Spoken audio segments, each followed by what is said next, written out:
Hi friends, Toyota Innova Hycross வண்டியில் நம்ம music system remove பண்ண போகிறோம். ஸோ அதை நம்ம எப்படி ரிமூவ் பண்ணணும் என்னங்கிறது நான் உங்களுக்கு இந்த வீடியோவில் காட்டுறேன். நீங்கள் வீடியோவை பார்த்துட்டு சேம் அதே மெத்தடில் நீங்கள் ரிமூவ் பண்ணுங்கள். ஃபஸ்ட்டு சிஸ்டம் பின்னாடி ஒரு பிளாஸ்டிக் இருக்கும். அதை ஒரு பிளாஸ்டிக் டூலை போட்டு கழட்டுங்க. கனெக்டரோ ஸ்க்ரூ ட்ரைவரோ போடாதீங்க. ஸோ அதை போட்டிங்கன்னா ஒரிஜினல் டேமேஜ் ஆகிடுச்சின்னா ஒன்றுமே பண்ண முடியாது. இந்த பிளாஸ்டிக் தான். ஸோ நான் ஆல்ரெடி கழட்டி வச்சுருக்கேன். ஸோ வீடியோ எடுக்க எனக்கு கஷ்டமாக இருக்கிறதுனால நான் கழட்டிட்டு நான் உங்களுக்கு வீடியோ போட்டிருக்கேன். ஸோ இந்த பிளாஸ்டிக் ரிமூவ் பண்ணால் உள்ள 10 சைஸ் போல்ட்டு 4 போல்ட் இருக்கும். ஸோ அதை ஒரு ஸ்மால் டீ ராடு போட்டு கழட்டுங்க.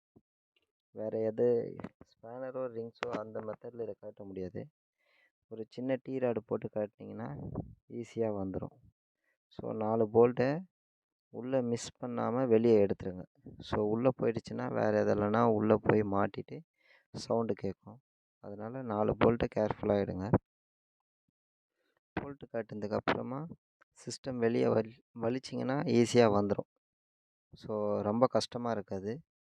சிஸ்டம் வெளியே வலிச்சிங்கன்னா ஈஸியாக வந்துடும். சிஸ்டம் பின்னாடி இருக்கிற ஒயரிங் இது தான். ஸோ நம்ம எல்லா சாக்கெட்டையும் ரிமூவ் பண்ணிவிட்டு சிஸ்டம் வெளியே எடுத்துருங்க. அதுக்கப்புறமா பார்த்தீங்கன்னா ஆம்ப்பு இந்த க்ளோ பாக்ஸ் இருக்குல்ல ஃப்ரெண்ட்ஸ், நம்ம கியர் போடுவோம்ல அந்த கன்சோலை காட்டுங்க. இதுதான் அந்த ஒரிஜினல் ஆம்ப்பு. ஸோ உள்ளே வச்சுருக்காங்க. ஆக்சுவலாக அந்த இடத்துலலாம் பார்த்தீங்கன்னா ஏசி காயில் தான் கொடுப்பானுங்க ஆக்சுவலாக.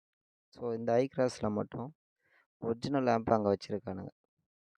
அந்த ஆம்ப்பை நீங்கள் செக் பண்ணிக்கோங்க தெரியாதவங்க.